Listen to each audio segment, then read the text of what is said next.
नमस्कार, मैं हूं शीनम शर्मा। रूस, चीन और भारत मिलकर दे सकते हैं डॉलर को टक्कर। जी हां, एक झटके में खत्म हो जाएगी अमेरिका की दादागिरी।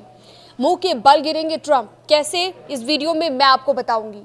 इन दिनों लगातार आप देख रहे हैं अमेरिकी राष्ट्रपति डोनाल्ड ट्रंप आजकल भारत को निशाने पर लिए हुए हैं और भारत के बहाने वो रूस और चीन पर भी निशाना साध रहे हैं।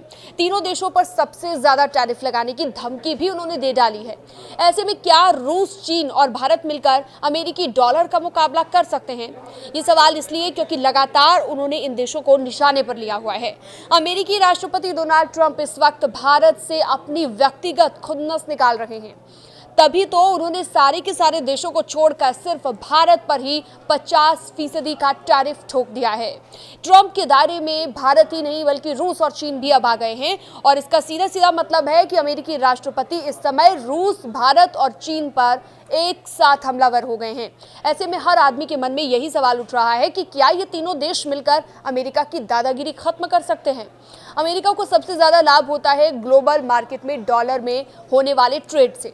तो क्या रूस, भारत और चीन मिलकर डॉलर का मुकाबला कर सकते हैं? इसका जवाब आइए जानते हैं। इस बात का जवाब अमेरिकी राष्ट्रपति डोनाल्ड ट्रंप की झुंझलाहट से ही आपको मिल जाएगा। आपको याद होगा जब ब्रिक्स सम्मेलन हुआ था, उस दौरान ट्रंप ने डॉलर का विकल्प बनाने को लेकर रूस, भारत और चीन को धमकी दी थी। ट्रंप ने कहा था कि अगर ब्रिक्स देश मिलकर डॉलर कमजोर करने की साजिश करते हैं तो इन देशों पर 100% टैरिफ लगा दिया जाएगा। फिलहाल भारत ने ऐसी कोई कोशिश नहीं की और उस पर ट्रंप 50% का टैरिफ लगा चुके हैं। जाहिर है कि उनके मन में इस बात को लेकर काफी डर है कि अगर तीनों देश एक साथ आ गए तो डॉलर को नुकसान हो सकता है। कैसे दे सकते हैं डॉलर को टक्कर, अब आपको वो भी बताते हैं। अमेरिकी डॉलर को टक्कर देने के लिए भारत ने भले ही अभी तक कोई खास कदम ना उठाया हो, लेकिन रूस और चीन लंबे वक्त से कोशिशें कर रहे हैं। चीन ने अपने ज्यादातर साझेदारों से स्थानीय मुद्रा युआन में कारोबार बढ़ाना शुरू कर दिया है। रूस ने भी यूक्रेन युद्ध के बाद डॉलर में लेन देन को काफी हद तक कम किया है और अपनी स्थानीय मुद्रा में कारोबार कर रहा है। वैसे तो भारत ने भी ईरान, रूस सहित कुछ देशों के साथ रुपयों में लेन देन किया है, लेकिन अभी तक ग्लोबल मार्केट की अगर बात करें तो कोई ऐसी उल्लेखनीय डील स्थानीय करेंसी में नहीं हुई है।